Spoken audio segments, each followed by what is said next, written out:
হয়তো আমি নিজেই ছিলাম না, ঠিক না? ঠিক বলেন। আরেক সময় আমি নিজেই থাকবো না, এক সময় আমি নিজেই ছিলাম না, আরেক সময় আমি নিজেই থাকবো না। তাহলে দেখা গেছে যে আমার এই রুহু আজকে আছে বলে আমি এখন বাহাদুরি করতে পারি। রুহু যেদিন থাকবে না সেদিন আমার নাম হবে লাশ। লাশ মানে লাশ, কিচ্ছু নাই। আজকে মরলে কালকে 2 দিন, ঠিক না বেঠে? আর কেউ মনে রাখবে না। সেই জন্য আল্লাহ রাব্বুল আলামিন কোরআন শরীফের সূরাতুল বাকারায় আরেকখানা আয়াতের ভিতরে কি বলছে সেটা লক্ষ্য করে শুনুন। আল্লাহ বলছেন, কাইফা তাকফুরুনা বিল্লাহ ওয়া কুনতুম আমওয়াতান ফাআহইয়াকুম সুম্মা ইউমীতুকুম সুম্মা ইউহয়ীকুম সুম্মা ইলাইহি তুরজাউন।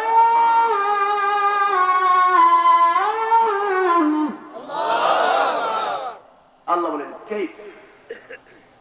কিভাবে তাকফুরুনা বিল্লাহ, মানুষ আল্লাহর সাথে নাফরমানি করে কিভাবে? অথচ আল্লাহ বলেন কুনতুম আমওয়াতা, ও মানুষ তুমি না ছিলাম মৃত, ফাআহইয়াকুম, আমি আল্লাহ তোমাকে জীবন দিলাম, রূহ দিলাম, তাই জীবন পাইছো। নবীকে প্রশ্ন করা হয়েছিল ইয়াসআলুনাকা আনির রূহ, আল্লাহ বলেন কুলির রূহু মিন আমরি রাব্বি। রূহ এটা পৃথিবীর কোনো মানুষ দেখে নাই। নিজের রূহ নিজে কোনোদিন দেখছেন? আমার ভিতরে রূহটা আসলো কোনোদিন দেখছেন? এখনো রূহ আছে বলে আমি আছি। আমি রূহ না থাকলে আমি প্রধান বক্তা না, রূহ না থাকলে দ্বিতীয় বক্তা না, রূহ না থাকলে একজন সভাপতি না, রূহ না থাকলে কোনো প্রধান অতিথি না। কারণ রূহ তো চলে গেছে, মানে আব্দুর রহমান ইন্তেকাল করেছে। আব্দুর রহমান ইন্তেকাল মানে, ইন্তেকাল শব্দের অর্থ হচ্ছে এক জায়গা থেকে আরেক জায়গা যাওয়া। এক জায়গা से दूसरी জায়গা जाना, এক জায়গা থেকে আরেক জায়গায় যাওয়া। ইন্তেকাল মানে হচ্ছে আমি চলে গেলাম এক জায়গা থেকে আরেক জায়গায়, অর্থাৎ দুনিয়ার সফর শেষ করে আমি চলে গেলাম পরকালে কবরে, আর আমার লাশটা পড়ে আছে। তার মানে ইঞ্জিন চলে গেছে। ইঞ্জিন ছাড়া ডাব্বার কোনো মূল্য, ইঞ্জিন ছাড়া ডাব্বা চলে না। ঠিক তেমনি ভাবে রূহ যেদিন চলে যাবে ডাব্বাও সেদিন চলবে না। আর ক্ষমতা মসনদ থাকবে না, টাকা পয়সা দিয়ে কোনো লাভ হবে না। এই যে মনে করেন কথার কথা বেগম খালেদা জিয়া উনি এতটা অসুস্থ, এখন পৃথিবীর কোন এমন শক্তিধর আছে যে আল্লাহ যদি ওনাকে সুস্থ না করেন বা আল্লাহ যদি ওনাকে নিয়ে যান, পৃথিবীর এমন কোন শক্তিধর আছে যে ওনাকে রূহটা দ্বিতীয়বার ফিরে দিতে পারবে? এত বড় নেত্রী, 3 বারের প্রধানমন্ত্রী, আজকে ওনার এমন একটা অবস্থা, মানুষ শুধু দোয়া ছাড়া কিছু করতে পারে না। কারণ আল্লাহ ছাড়া এই ক্ষমতা কারো হাতে নাই। আল্লাহ বলছেন কুনতুম আমওয়াতা, তুমি মৃত ছিলে, ফাআহইয়াকুম, আমি আল্লাহ জীবন দিলাম। আল্লাহ জীবন না দিলে অনেক সময় মৃত বাচ্চা হয় না? মৃত বাচ্চা অনেক সময় জন্ম নেয়। তা আমি আল্লাহ তোমাদের জীবন দিলাম। এরপর আল্লাহ বলছেন সুম্মা ইউমীতুকুম, এরপর তুমি আবার মরবা, সুম্মা ইউহয়ীকুম, এরপর তুমি আবার জীবিত হবে, সুম্মা ইলাইহি তুরজাউন, আমি আল্লাহর কাছে তোমাকে দণ্ডায়মান হয়ে সমস্ত কিছুর হিসাব পুঙ্খানুভাবে তোমাকে একদিন দিতে হবে। আরেকটু সহজ করে বুঝাইয়া দেই, সূরা জিলজাল আপনারা শুনছেন, ইযা জুলজিলাতিল আরদু জিলজালাহা, শুনছেন না? একটা সূরাটা ভূমিকম্পের সূরা, কিয়ামতের সূরা। এই সূরার আরেকটা নাম হচ্ছে সূরাতুল জামিআহ। সূরাতুল জামিআহ, জামিআহ দুনিয়া এবং আখিরাত সব কিছু আল্লাহ একটা সূরার কেবলমাত্র 2টা আয়াতে ঢুকাই দিয়েছেন। যেরকম সুবহানাল্লাহ, ফামান ইয়ামাল মিসকালা যাররাতিন খায়রান ইয়ারা ওয়া মান ইয়ামাল মিসকালা যাররাতিন শাররান ইয়ারা। কেউ যদি ভালো করে একেবারে অনুপরিমাণ করে সেটাও কিয়ামতের দিন তাকে তার বদলা দেওয়া হবে। আর কেউ যদি কোনো মন্দ করে সেটাও তাকে কিয়ামতের ময়দানে এটার বদলা দেওয়া হবে, এটার জাযা দেওয়া হবে। সেজন্য দুনিয়ার জীবনটা যেভাবে কাটাবো আমার পরকালীন জীবনটা এমনই হবে। দুনিয়ার জীবনটা যদি নেক আমলের মাধ্যমে কাটিয়ে যেতে পারি, পরকালীন জীবনটা জান্নাতের ভিতরে সুখ সুখ শান্তির সাথে হবে।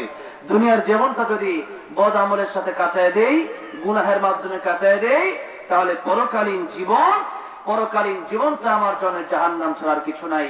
সেই জন্য আমরা এই জীবনে এমন কিছু করা যাবে না যা আমি চলে যাওয়ার পরে আমাকে, নবী বলেন আল কবরু রাউযাতুন মিন রিয়াযিল জান্নাহ আও হুফরাতুন মিন হুফরিন, কবর কারোর জন্য জান্নাতের বাগান অথবা কারোর জন্য জাহান্নামের গর্ত। সুতরাং এখানে যাওয়ার আগে আমল করে নিতে হবে। আমল ছাড়া কবর কাউকে চিনে? ফাতেমা রাদিয়াল্লাহু আনহাকে যখন কবর রাখা তার আগে এক ব্যক্তি বললেন যে ও কবর, তোমার এই কবরে কি আসবে তুমি কি জানো? জান্নাতের সর্দারদের মা নবী দুলালী ফাতেমা, সেই সাইয়্যিদাতুন নিসাই আহলিল জান্নাহ ফাতেমা রাদিয়াল্লাহু আনহা আসবে। কবর তখন জবাব দিচ্ছে, কবরের জবান আল্লাহ খুলে দিচ্ছে। কবর বলছে, আমি ফাতেমার হাসান হুসাইনকে চিনি না, আমি চিনি শুধু নেক আমল। ভালো আমল হবে তো আমি কবর শান্তির জায়গা হয়ে যাব, বদ আমল হবে, মন্দ গুনাহ নিয়ে আমার কাছে আসবে তো আমি কবর আর ভালো হব। তাহলে এটা আমলের ব্যাপার। তাহলে আমার ভাইরা, আমার বাবাজিরা, এত কিছু বলা হচ্ছে, এরপরেও যদি আমি আপনি যদি এই আমলগুলো করে না যেতে পারি, পরকালীন জীবনটা যদি সাজায় না যেতে পারি, তাহলে আমরা ব্যর্থ হয়ে যাব। আমরা কি হয়ে যাব? ব্যর্থ হয়ে যাব। সেজন্য পরকালীন জীবন আমাদের সাজাতে হবে। আর যদি পরকালীন জীবন সাজাতে না পারেন এই আলোচনা শোনার পরেও, তাহলে কিয়ামতের ময়দানে আপনাকে প্রশ্ন করা হবে। কি করা হবে? আল্লাহ বলছেন সূরা মুলক, আল্লাহ বলছেন সাআলাহুম খাযানাতুহা আলাম ইয়াতিকুম নাযীর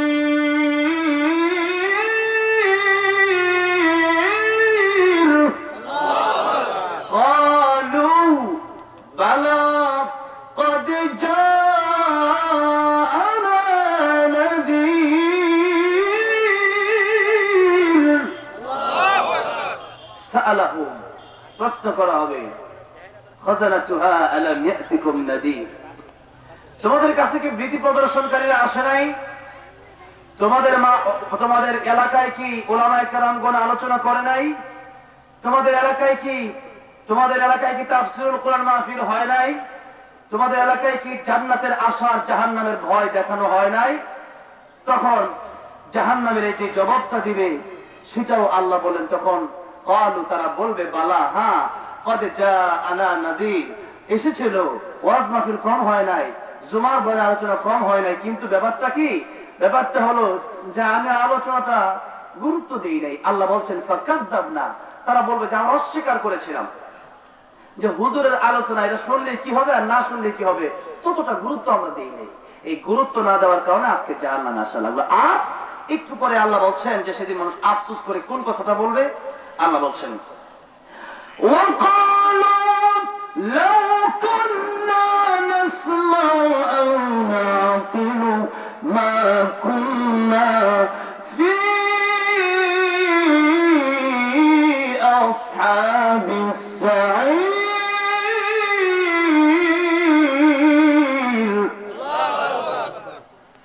সেদিন মানুষ বলবে লাউ কুন্না নাসমাউ, যদি শুনতাম ওই দিন হুজুরের কথাটা, যদি ওই আলেমের কথাটা শুনতাম, উনি তো ওনার মন গড়া কথা বলে নাই, প্রত্যেকটা আয়াত দিয়ে দলিল ভিত্তিক কথা বলেছিলেন। কোরআন শরীফের সূরা আয়াত সব বলে বলে দলিল ভিত্তিক কোরআন থেকে কথা বলেছিল, হাদিস থেকে কথা বলেছিল। দুনিয়ার জমিনে এই হুজুরের কথাটাকে ওই রকম গুরুত্ব দেই নাই, যার কারণে ও না কেন জুড়ে হলে আমার কথা কি বলছে, এগুলা কি গল্প বলতেছে, কিচ্ছা বলতেছে, নাকি কোরআন হাদিসের কথা বলছে, এই একটু চিন্তাও করি না। যদি করতাম, যদি আমল করতাম, মা কুন্না ফি আসহাবিস সাঈর, তাহলে আমাদেরকে আজকে জাহান্নামে আসা লাগতো না। এরপরে জাহান্নামের সেদিন আফসোস করবে। এরপরে আরেকটু কথা বলি, যেহেতু গুরুত্বপূর্ণ, দুনিয়ার জীবনটাকে কেন আপনারা প্রাধান্য দিচ্ছেন আর কেন আখিরাতের জীবনটাকে প্রাধান্য দিচ্ছেন না, সে কথাই। তখন আল্লাহ বলছেন জাহান্নামীরা জাহান্নামে যাওয়ার পরে আল্লাহ রাব্বুল আলামিন বলেন, তখন তারা আল্লাহর কাছে প্রার্থনা করবে। তারা বলবে রব্বানা আখরিজনা মিনহা ফাইন উদনা ফাইন্না যালিমুন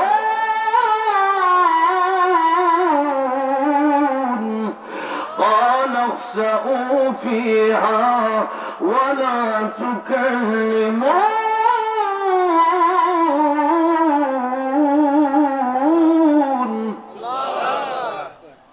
রব্বানা আখরিজনা মিনহা, আয় আমাদের রব, আপনি আমাদেরকে এই জাহান্নাম থেকে আরেকটা বার বের করে দেন, আরেকবার আমাদেরকে দুনিয়ায় যাওয়ার সুযোগ করে দেন।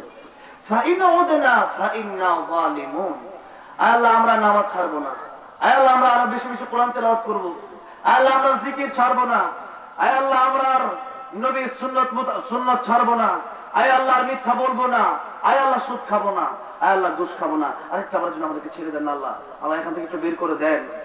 তখন আল্লাহ জবাব দিবেন কি, সেটাও আল্লাহ বলে দিলেন, সব বলে দিচ্ছেন আল্লাহ সুবহানাল্লাহ, সব বলে দিচ্ছেন কি কি ঘটবে। আল্লাহ বলছেন তখন আল্লাহ বলবেন মনোযোগ দেন, তখন আল্লাহ বলবেন জাহান্নামে লাঞ্ছিত অবস্থায় পড়ে থাক, ওয়ালা তুকাল্লিমুন, কোনো কথা বলবি না, চুপ। আল্লাহ বলবেন চুপ, কোনো কথা বলবি না, চুপ। আল্লাহ যেদিন বলবেন চুপ, কোনো কথা বলবি না, যা আমার মনে হয় জাহান্নামীদের শাস্তি, জাহান্নামের যে কঠিন শাস্তি হবে তার চেয়ে ভয়ানক হবে আল্লাহর ধর্মটা। সেদিন আল্লাহ কিভাবে বুঝাবো আপনাদেরকে, সেদিন আফসোস করে কোনো লাভ হবে না। আল্লাহ বলবেন যে চুপ, কোনো কথা বলবেন, জাহান্নামে লাঞ্ছিত অবস্থায় পড়ে থাক। আজকে দুনিয়াতে আমার চিনস নাই, তোরে আমি আজকে চিনি না। আল্লাহ বলবেন তোরে আমি চিনি না। আল্লাহ যদি বলেন চিনি না, যাওয়ার জায়গা আছে তো আছে? আজকে আল্লাহর জন্য পাগল হই না। আর আব্দুল কাদের জিলানী রাহমাতুল্লাহ আলাইহি দুনিয়া থাকতে আল্লাহ জান্নাত জাহান্নাম দিয়ে তোমার দরকার আমার, সুবহানাল্লাহ। যে আল্লাহ বানাইছে, যে আল্লাহ তো নিয়ামত দিলেন, জান্নাত দোজখ সে ইয়া রব क्या करो, জান্নাত দোজখ সে ইয়া রব क्या करो, आरज़ू है मैं तुझसे देखा करूं, आरज़ू है मैं तुझसे देखा करूं। জান্নাত জাহান্নাম দেখে করবো, তোমার দেখার বড় ইচ্ছা। তোমার যদি দেখতে পারি, তোমার যদি পেয়ে যাই, আমি আব্দুল কাদের জিলানীর অন্তরে কোনো দুঃখ থাকবে না। আব্দুল কাদের জিলানী রাহমাতুল্লাহ আলাইহি যে কথা বলেন, জান্নাতে যাওয়ার পরেও যারা জান্নাতে যাবে এদেরকে আল্লাহ জিজ্ঞাসা করেন, জান্নাতীরা তোমাদের কি সব আশা মিটে গেছে, সব চাওয়া পূরণ হয়ে গেছে? তখন জান্নাতীরা বলবে আল্লাহ জান্নাতে আসছি শুধু জান্নাতে আসার জন্য নয়, ফরজ নামাজ বাদ দিয়ে মাঝে মাঝে তাহাজ্জুদ পড়ছি, ঠান্ডা পানি দিয়ে ওযু বানাইছি, হ্যাঁ শয়তানের কথা ধোঁকা দিছে শুনি নাই, আল্লাহ শুধু জান্নাতের জন্য তোমারও দেখার আশা, সুবহানাল্লাহ। এরপর আল্লাহ আমাদেরকে দেখা দিবেন, আর কাদেরকে দেখা দিবেন সেটাও আল্লাহ কোরআন শরীফে বললেন। সূরাতুল কাহফের একেবারে শেষে আল্লাহ বলছেন, ফামা কানা ইয়ারজু লিকা রাব্বিহি ফালইয়ামাল আমালান সালিহান ওয়া লা ইউশরিক বিইবাদাতি রাব্বিহি ওয়া লা ইউশরিক বিইবাদাতি রাব্বিহি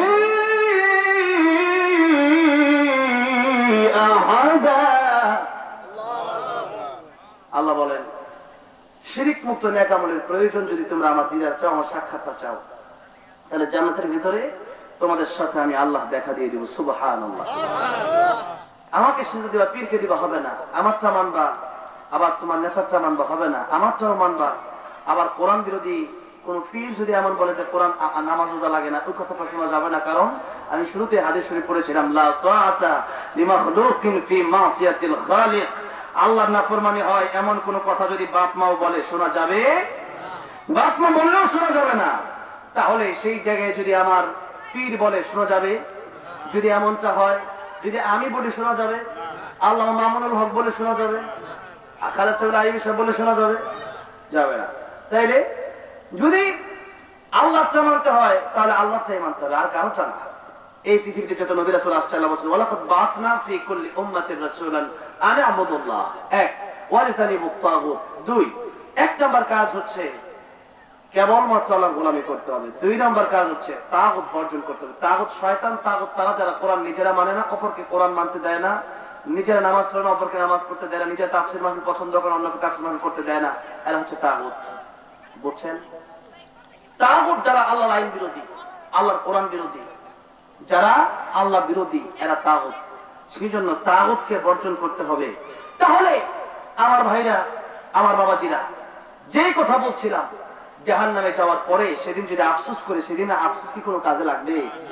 সেদিন আফসোস কোনো কাজে লাগবে। তাহলে আফসোসটা যদি করতেই হয় এখন থেকে করা লাগবে, ঠিক লাগছে?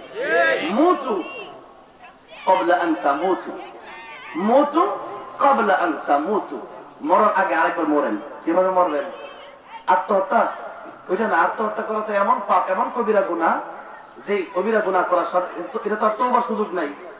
কবিরা গুনাহ করলে তওবা করলে মাফ হয়, কিন্তু আত্মহত্যা করার পর তো তওবা করার সুযোগ নাই যেহেতু। তাই নবীজি হাদিস, বুখারী শরীফের হাদিস আসছে যে ব্যক্তি যেভাবে আত্মহত্যা করবে তাকে ওইভাবে ওই ধরনের শাস্তি দেওয়া হবে। যেমন কেউ যদি বিষ পান করে মারা যায়, তাকে তাকে কিয়ামতের মধ্যে বিষ ধরা যাবে, সে বিষ পান করবে, সে যেন মরে যাবে, আবার সে বিষ পান করবে, আবার মরবে। যে ব্যক্তি চাকু দিয়ে ফাঁদ দিয়ে মরবে, তাকে চাকু দেওয়া হবে যে কত মরা শখ, মরতে থাকো মরতে থাকো মরতে থাকো। এই জন্য আত্মহত্যা করা এত বড় ভয়ঙ্কর কবিরা গুনাহ যে তওবার সুযোগ হয় না। এই জন্য মুতু ক্বাবলা আন তামুতু, তার মানে মরার আগে মরেন। মরার আগে মরবেন কেমনে? একটু ভান করলাম যে আমি এখন মারা গেলাম, কথার কথা এখন আমি মারা গেলাম। এই মুহূর্তে মারা যাওয়ার পরে যদি আমার লাশটা, আমাকে কি 10 জন মুমিন ভালো বলবে? 10 জন মুমিন যদি সাক্ষী দেয় একজন মুমিনের ব্যাপারে লোকটা বড় ভালো ছিল, 10 জন মুমিনের সাক্ষী রাখতে গিয়ে আল্লাহ ওই মুমিন ব্যক্তিকে মাফ করে দেয়। তাহলে আমাকে কি এই মানুষগুলো ভালো বলবে কিনা, আর প্রকৃত ভালো মানুষটাকে আমাকে ভালো বলবে কিনা সেটাও দেখার বিষয়। এখানে আমি আসছি মুসাফির হিসাবে। আমি যেমন ময়মনসিংহ আসছি আমার বাসা থেকে, বোটবাজার থেকে, আমি মুসাফির হয়ে গেছি। তো এই মুহূর্তে আমি তো বেশি কিছু নিয়ে আসি নাই, নিয়ে আসছি আমি অল্প কিছু কাপড় চাপড় নিয়ে আসছি, যেহেতু প্রায় 1 সপ্তাহ সফর বের হয়েছি। 2-3টা পাঞ্জাবি নিয়ে আমি চলে আসছি, 2 জুব্বা নিয়ে। তাহলে কেন বাড়িঘর আলমারি, এরপরে খাট, এরপরে তুষক বালি সব লয়ে পড়ছি, লইয়েই নেই, জেনারেল নেই খাই দিতে পারে। তো সেই জন্য এক মোটামুটি কয়েকটা পাঞ্জাবি নিয়ে জুব্বা নিয়ে চলে আসছি। আমার বেশি কিছু দরকার নেই, কারণ এখন আমি মুসাফির। ঠিক তেমনি ভাবে পরকালীন হিসাবে আমরা দুনিয়াতে এখন মুসাফির। কি আমরা মুসাফির? কবি বলেন ইহা হাম সব মুসাফির হ্যায় ওহি আখির ঠিকানা, कोई आगे रवाना है कोई पीछे रवाना। মুসাফির হিসাবে আসছি, কেউ আগে যাবে কেউ পরে যাবে, আসা সিরিয়াল আছে, যাওয়ার কোন সিরিয়াল নাই। তাই পৃথিবী থেকে যে কোনো সময় চলে যাওয়া লাগবে। জীবনের গ্যারান্টি আমি আপনি কেউ দিতে পারি না, এমনটা কেউ বলতে পারি না আগামী রমজান মাসে আমি ভালো হয়ে যাব, এমনটা কেউ বলতে পারে না আগামী বিয়ের কয়েকদিন পরে বিয়ে হবে, বিয়ের পরে আমি ভালো হয়ে যাব। আমরা বলি না যে বিয়েটা করে পরে ভালো হয়ে যাবো জীবনে লেগে, কই না? আর কয়টা দিন খেয়াল হয়েছে পরে ভালো হয়ে যাবো, আর কয়টা দিন পরে রমজান আসুক না, 3 মাস গুনাহ করি, কিন্তু এই 3 মাস যে বাঁচবেন গ্যারান্টি আছে? আল্লাহর বিশ্ব নবী রাহমাতুল লিল আলামিন বলেন, সাবিরা রে, আমি নবী, আমি রাহমাতুল লিল আলামিন। আল্লাহ বলেন আলহামদুলিল্লাহি রাব্বিল আলামিন, আলহামদুলিল্লাহি রাব্বিল, সমস্ত জগতের রব কে? আল্লাহ। আর আল্লাহ বলতেছেন যত জগতের জন্য আমি রব, তত জগতের জন্য আমার নবী তোমাদের সকলের জন্য রহমত। ওয়ামা আরসালনাকা ইল্লা রাহমাতাল লিল আলামিন, রাহমাতুল লিল আলামিন নবী কুরআনে প্রমাণ। আশিক বিনে কে বুঝিবে আমার দয়ার নবীর শান। বলা যাবে না একটু আমার সাথে? বলেন একটু, রাহমাতুল লিল আলামিন নবী কুরআনে প্রমাণ। আশিক বিনে কে বুঝিবে আমার দয়ার নবীর শান। বলেন, আশিক বিনে কে বুঝিবে আমার দয়ার নবীর। নবী আমার মদিনারে বাবা, আমার আল্লাহ ভালোবেসে নামটি দিলেন মুহাম্মদ রাসূল। আল্লাহু আকবার। ওই নবীকে ভুল বুঝিলে থাকবে না ঈমান।